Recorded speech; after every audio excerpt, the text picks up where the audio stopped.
I have some what I think are very interesting items. Okay. That I don't think you maybe have ever seen before. These are papal slippers. They belonged to Pope Leo XIII. It begins with a tantalizingly plain container. A woman named Karen presents a vintage suitcase, and inside, wrapped in tissue paper, are not one but 3 potential artifacts of insane potential significance. A pair of velvet slippers, a cap, and silk stockings, all said to have belonged to Pope Leo XIII. The story is rather simple, inherited from her aunt, a nun, who kept them as a treasured relic. Rick Harrison, a man who has seen nearly everything, is visibly impressed. The air in the shop shifts because this could be history. Friends. Yeah. You got the Pope's shoes. I'm telling you. Yeah. I mean, did she tell you how she got them or anything like that? She just said it's a box full of Pope stuff? There's some writing on the front of this box. It's hard to read. Rick is in awe, but awe quickly gives way to reality. The items are magnificent, but in the pawn business, a good story is not enough. The first seed of doubt is the provenance. The evidence is a handwritten note on the box, dated 1937, detailing the item's journey from an Italian priest. It's a compelling narrative, but as a legal document, it carries no weight. Rick understands the history, Leo XIII's progressive papacy, his embrace of science, but knows that historical importance alone doesn't authenticate an object. The gap between artifact and asset remains wide. What do you want to do with this stuff? Well, I would like to sell them. Well, we can sit here and talk all day about these slippers. We don't know a damn thing. Let's call somebody. Yeah. So let me go make a phone call. Like I said, rarely am I speechless, but this is... You are this time. Let's go. Okay. The seller is running on pure faith at this point, faith in a story that lacks the ironclad proof the market demands. The old man cuts through the reverence and says that they don't know a damn thing. They are holding items that could be priceless or merely well-made novelties, and the difference hangs on a thread of hearsay. Rick thinks for a bit and makes the only responsible move. He admits he is out of his depth and calls for his expert, a man who deals in facts, not faith. So check this out. That was supposedly owned by the Pope, Leo XIII. The Pope's shoes, the Pope's hat, All right. his socks. This is interesting. Leo XIII, he served as Pope from 1878 to 1903, was very influential. Enter museum administrator Mark Hall Patton, and the negotiation shifts from price to authenticity. Mark begins his examination, and the initial signs are promising. He confirms the slipper's construction of the velvet uppers, hand-stitched gold threading, and fine leather soles is entirely consistent with the period and the style of papal footwear. Hope builds. Each confirmed detail adds a layer of credibility, and for a moment, it seems Karen's family heirloom might just be the real thing. The construction appears absolutely correct. They had a leather sole. The uppers would be velvet like this. Oh, this is good. It's a satin interior. It's handmade. It's gold threading on it, all of which is correct. Mark delivers a fascinating history lesson and crushing blow. He explains that the cap, or zucchetto, is made of weighted silk, a late 19th century technique where metallic salts were added to give the fabric a richer feel. The unintended consequence: the salts slowly corroded the fibers, causing the fabric to literally shatter over time. His final verdict on the collection is that he can confirm the items are of the right time and style, but he cannot say with certainty they belonged to the Pope. His professional assessment, a 75% yes. In the world of high-stakes collectibles, anything less than 100% is effectively a no. This is exactly what I was afraid of. This is one of the coolest things to walk in my shop in a while, but there's just no way to prove they're real. And the thing is, I really do believe her story. What did you want for them? To be honest, I don't know. A 75% chance is a great story for a museum, but it's an impossible gamble for a pawn shop. Rick knows he cannot sell an item with "maybe" attached to the price tag. He must guarantee his merchandise, and here a guarantee is impossible. Moral of the story: even when you believe the story, you can't buy the story. You have to buy the proof. Well, got something here. It's a wee bit heavy. Thought maybe you might shed some light on what that is right there. It's been to museums, it's been to paleontologists. No one seems to know what it is. Every so often, an object arrives at the gold and silver that feels less like a transaction and more like a test. A woman named Teresa presents a hefty 40-pound stone, vaguely shaped like a giant petrified discus. Its origins, she explains, are a profound mystery. The rock has allegedly baffled museums and paleontologists alike. Then she mentions the ultimate possibility. It might be E.T. Rick can't resist a smirk. In a city built on long shots, this might be the longest one yet. Well, it came from southern Utah. I was just out hiking on my property, kind of in a sandy dirt soil, and there it was. No other rocks like it around it. It's a little different on the bottom, the rock's bottom there. Oh my God. Yeah. Teresa found it while hiking on her property in southern Utah, sitting alone in sandy soil with no other rocks around it. As Rick lifts the object, his professional confidence turns to genuine bewilderment. He turns it over and reveals a strange pattern on its underside. He admits something a Pawn Star rarely does. He has absolutely no idea what it is. For a moment, the man whose business depends on knowing the value of everything is completely stumped by a lump of stone. I've had it x-rayed. It's not magnetic. It's not radioactive or anything. I don't know. I mean, it could be something petrified. Not dinosaur dung. Okay, so you had that checked out. Because it does look like that perfect. Teresa then adds layers of due diligence. It has been x-rayed, is not magnetic, and has been cleared of being dinosaur poop. She even sent a sample to a specialist known as Meteorite Man, who was equally baffled. Rick is caught up in the potential and begins calculating its value if it were a meteorite. He throws out a staggering figure, hundreds of thousands of dollars. Suddenly, this strange stone is no longer just a curiosity. The dream is officially airborne, flying dangerously close to the sun. I will call the smartest guy I know, and if he doesn't know it, it's extraterrestrial. It still remains the mystery rock. He can at least set us in the right direction. Okay. All right, I'll be right back. Okay. With a six-figure payday hanging in the air, the negotiation is not over money but over reality itself, and before any cash can be discussed, the object's identity must be settled. Rick makes a call. He's bringing in the smartest guy he knows, and if his expert can't identify it, then it must be from outer space. Extraterrestrial even. The stakes are now comically high. What the hell is it? Do you mind if I pick it up, take a look at Please it? do. She got it in southern Utah, right? Okay. Oh, now that's interesting. Enter Mark Hall Patton, the shop's resident historian and beard of knowledge, whose verdict is final. After a brief, thoughtful examination, he delivers his judgment. The weirdly shaped rock is a concretion. As he explains the geological process, you can almost hear the dreams of alien artifacts and life-changing payouts hiss out of the room. Rick looks like a man who just learned Santa isn't real. So it's a rock that looks like a turd. It's a rock that looks like a turd. And there are other rocks out there that actually were turds. This one wasn't. Have you seen one with this shape? Yeah. Yeah. The final judgment is in. The object is a terrestrial, though interesting, rock formation. Mark confirms they are common, with some growing up to 25 feet in diameter. Defeated, Rick sums up the entire saga and declares it to be a rock that looks like a turd. With no monetary value beyond what a rock collector might pay, there is no deal to be made. Don't forget, in the pawn business, sometimes the most extraordinary things are, in fact, perfectly ordinary. I got a car I think you'll be interested in. What kind of car? 1970 Rolls Royce Silver Shadow. Well, that sounds cool. Let's go check it out. You sit right there. You're not allowed to buy cars Why not? because you get too excited. Can you pull in my warehouse?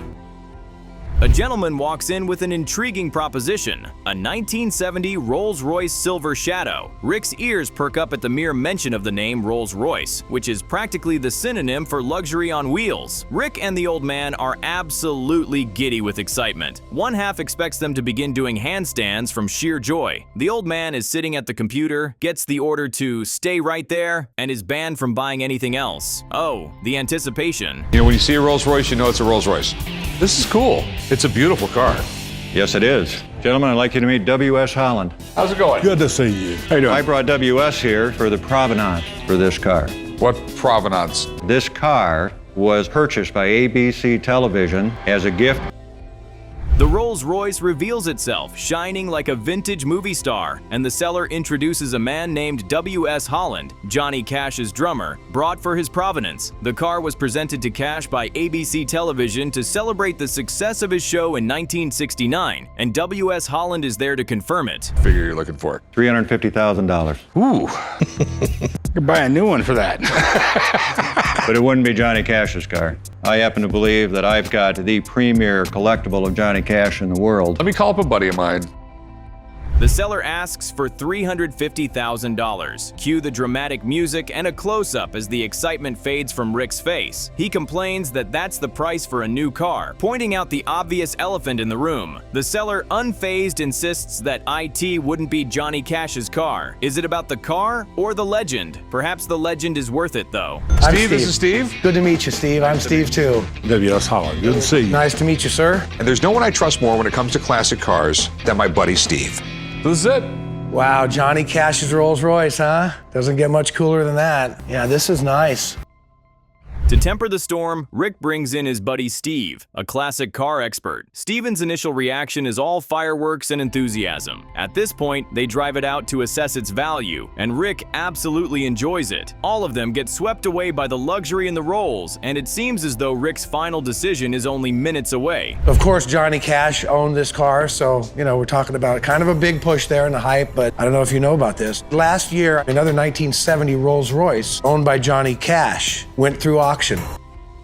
Turns out there is another Johnny Cash Rolls. This fact seems to bring a lot of confusion to the buyers, and for a moment, it seems like they might not buy the car. While it drives well for a vintage vehicle, Anastos recalls another 70s Rolls previously owned by Cash that went to auction. The auction price, $49,500. This is where expectations meet the cold, hard pavement of reality. Celebrity provenance has its limits, sadly. When you said 350, I had my doubts. That's why I called him in here. Someone who is going to purchase this car is going to be a high-end collector. Tell me, what's your bottom dollar on the car? Oh, Because if you say 50,000, I'll buy it. well, no, that's not going to happen. I don't think I could take less than $200,000 for this car. The initial $350,000 ask has been effectively road-rashed. A lower price, $200,000, is still a long way from the reality of the market. The scene ends as it always does. Without a deal, the seller and his associate leave. Too bad that even the ghost of the man in black cannot guarantee a sale. Sometimes a car is just a car, no matter who used to ride in it. Earlier, me and my buddy Sean headed out to Utah to check out a Civil War-era Gatling gun. These guns are the holy grail for collectors. Two hopeful antique enthusiasts, Rick and Sean, embark on a pilgrimage to Utah, lured by whispers of a Civil War-era Gatling gun. The seller, Joe, introduces them to a gleaming brass behemoth. This 1883 Colt Gatling gun, seemingly untouched by time, instantly captivates. The reveal showcases its magnificent, almost factory mint condition, and Rick's eyes begin to gleam with possibility. It is. So, to your knowledge, has this ever been restored? Is there any replacement parts? All original. All original. As the initial awe subsides, the inevitable questions arise. Is it original? Has it been restored? Joe assures them confidently that the gun is perfectly original. The full reveal of the impressive, intact magazine capable of holding 105 rounds supports his claim. Then comes the bombshell. The entire original carriage is still with it. The rarity of such a complete, unrestored piece truly sets it apart. Personal with one of these, and check it out. This is at the pinnacle of perfection of its kind. The mechanics of the Gatling gun are demonstrated, revealing how its hand-cranked mechanism could unleash a truly terrifying rate of fire, up to 750 rounds per minute. Sean is visibly thrilled and excited by the historical significance and engineering marvel of this weapon. But then, the moment of truth arrives. Joe adjusts his cowboy hat and drops the price tag, $335,000. Are the potential buyers recalculating or what? This Gatling gun is probably more valuable than most.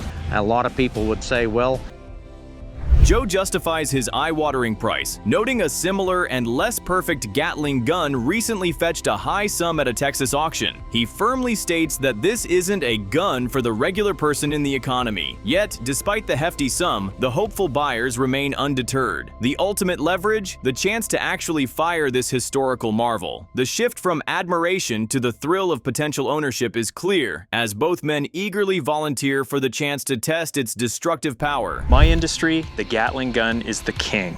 There are so few of them that exist, and more so of a rarity, one that is actually in fireable condition.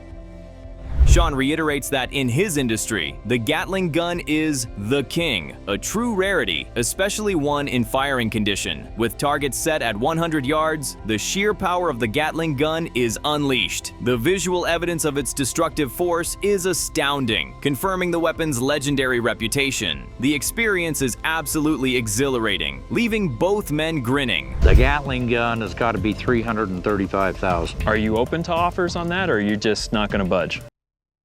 With the adrenaline still pumping, the conversation returns to the price. Sean asks the crucial question, how much does the seller want? Joe reiterates his $335,000 asking price, emphasizing its status as a piece of history. Rick counters with a bold $200,000 offer. When that's deemed too low, he edges up to $220,000, shrewdly pointing out the substantial commission an auction house would take. Despite the close figures and genuine interest, Joe ultimately decides to hold on to his ultimate gun, leaving the buyers to ponder what might have been. How's it going? Good. How about you? Oh, pretty good. What do we got here? It's a Catholic relic. It's Elizabeth Ann Seton. She was the first American-born person to be canonized by the Catholic Church. And I have the certificate of authenticity. I think it's in Italian. A man named Brendan walks into the gold and silver pawn shop with a small wooden box, and inside is a silver reliquary containing what he claims is a second-class relic of St. Elizabeth Ann Seton, the first American-born citizen to be canonized. He explains the different classes of relics, identifying this one as a piece of her vestments. The offering is accompanied by a certificate of authenticity, which is crucial for proving its provenance. However, the certificate is written in Latin, a language neither can decipher. Rick is immediately intrigued. Old religious artifacts can be extremely valuable, but this one is certainly unique. Do you have any idea what the certificate says, or? Most relic certificates, it just gives a description of who the saint was, when the relic was created. It's got a seal from the church. You know, it's so hard to even tell what it is. The initial excitement is quickly dampened by the practicalities of the pawn business. While Brendan is confident in his item, Rick's doubt is rooted in the unknown. The relic itself is a tiny, unidentifiable speck of fabric, and without a translation of the certificate, it's just a curious object with a good story. The entire transaction hinges on the words printed on that aging piece of paper, which for now remains a complete mystery. Maybe $300. You know what? I really don't normally do this, but if you want to leave it here, I can have it checked out, and then we can do this over the phone. If you can't work it out, I'll send it back to you. Brendan's asking price is a hopeful $300. In the world of pawn, this isn't an astronomical sum, but for an item that cannot be verified on the spot, it's a significant risk. The situation is complicated by the fact that Brendan is from out of town and leaving that same day, preventing a lengthy authentication process. Faced with this dilemma, Rick makes an unusual move. Instead of passing immediately, he proposes that Brendan leave the item with him so he can have it examined by an expert. How's it going? Good, how are you doing? All right, I got this relic. My name is Kristen Slonsky, and I am a classical linguist at the University of Nevada at Las Vegas. The negotiation for the item is put on hold and the focus shifts entirely to authenticating it. Rick calls in his expert, Kristen, a classical linguist from the University of Nevada, Las Vegas. Her task is simple: translate the Latin certificate and reveal its secrets. Rick explains the situation, hoping the document will confirm the relic's identity and, by extension, its value. And Kristen gets to work, her expertise the only bridge between Rick's doubt and a potential deal. In the medieval ages, whenever you possessed a relic, that was considered a very important item, and they would only bring it out in very important events for blessings. Kristen begins translating the formal document, confirming that it is indeed an authentic certificate for a relic of St. Elizabeth Ann Seton. The relic itself is likely a piece of skin or ash, a first-class relic, which makes Rick visibly uncomfortable. But the true bombshell comes next. Kristen translates a specific passage that serves as a stern warning. The owner is permitted in no way, in the name of God, to sell the relic or exchange it for things that bear the facade of marketing. The document that proves its authenticity simultaneously forbids its sale. That means if I buy it, I'm going to go to hell? Pretty much. You're going there anyhow, son. And even if you were going to buy it, there's no way of judging its monetary value. The The expert's translation brings the negotiation to an abrupt and definitive end. The relic is a sacred item with a spiritual and canonical restriction against its commercialization. Rick, half joking, realizes that buying it would mean he's going to hell. More importantly, from a business perspective, Kristen confirms that because such items are never meant to be sold, there is no established market or monetary value. It is priceless in a spiritual sense, but worthless in a commercial one. With no path to profit and a clear warning from the church, Rick has no choice but to pass on the deal, leaving the seller with a fascinating but unsellable piece of history. Hey, how's it going? Good. I'm John. I'm a local bail bondsman. I had a guy skip out on me on a $50,000 bail, and I was trying to see what I can get out of this to pay the bond. So he skipped on you, huh? Yes, sir. No laughing matter. John, a Las Vegas bail bondsman with a $50,000 problem, walks into the gold and silver pawn shop. His collateral against a bail jumper? A rather handsome 1861 double eagle $20 gold piece. There's just one catch. John candidly admits he doesn't know much about coins, but he's hoping to recover at least a dent in his financial woes. A skip is already bad enough, but getting a fake coin as collateral is even worse. I mean, it's in pretty damn good shape. The U.S. Mint started making these coins in 1849, and they continue to make them for over 80 years. The coin appears to be in excellent shape according to good old Rick, triggering a quick history lesson. The U.S. Mint started churning out these coins in 1849, making them for over 80 years. But this isn't your run-of-the-mill coin. It's the original Liberty Head design, a big deal back in the day when $20 was an ocean of cash. Rick's a bit wary. What I can tell you about this coin is it appears to be real. This is uncirculated, mint state. This is a very expensive coin. The reason this one is worth so much money is because this was a really low mintage year. So apparently, a then $20 in 1861 is now like having $470 today. Rick says that the coin appears to be real and that it is in uncirculated mint state, adding significant potential value. Rick's interest now peaked. He suggests bringing in someone who knows a tad more than he does. John is positively salivating at this point. Can't blame him for having his head in the clouds. I'm the owner of American Coin Express. I'm an avid collector and lover of coins. I've been doing it all my adult life. Every coin is unique. It's like a fingerprint. Andrew, the coin expert, is called in, owner of American Coin Express and an avid collector and lover of coins. The conversation shifts to the 1849 gold rush and the subsequent surge in gold supply, prompting the mint to introduce the $20 gold piece. At this point, even Rick looks at Old Man in anticipation. Gold never fails to make their mouths water. Actually, you do not have here. I am sorry. Okay. What grade do you think it is? Let me take a good look at it and tell you. It was a long shot that this was the $250,000 coin, but it's still rare and it's still valuable. Andrew delivers the bad news. This isn't the ultra-rare variant worth $250,000. It seems the back of the coin didn't make the cut because the design was deemed unsuitable. Andrew's face is grim, crushing John's hopes. It was indeed a long shot, but this coin still has value. That's if he can squeeze some out of them. So what do you want to do with it? Pawn it or sell it? Sell it. How much you want for it? You heard the man, 40 grand. 40 grand is not going to happen. I'm thinking more like 30 grand. And that's cash. Well, he said it was worth 40, and I definitely need the money. Andrew estimates the coin to be MS-63 or better, worth $40,000 or more. John wants $40,000. Rick offers John $30,000 cash. John moves to $35,000. John knows it will make $5,000 off it. Rick says he's not making $5 grand. John, pressed against the $50,000 bail payment, counter-offers $34,000, and they seal the deal with a handshake. John walks away. Perhaps not as rich as he dreamed, but considerably better off. But hey, it would be nice to be with $34,000 to kick around. Maybe not.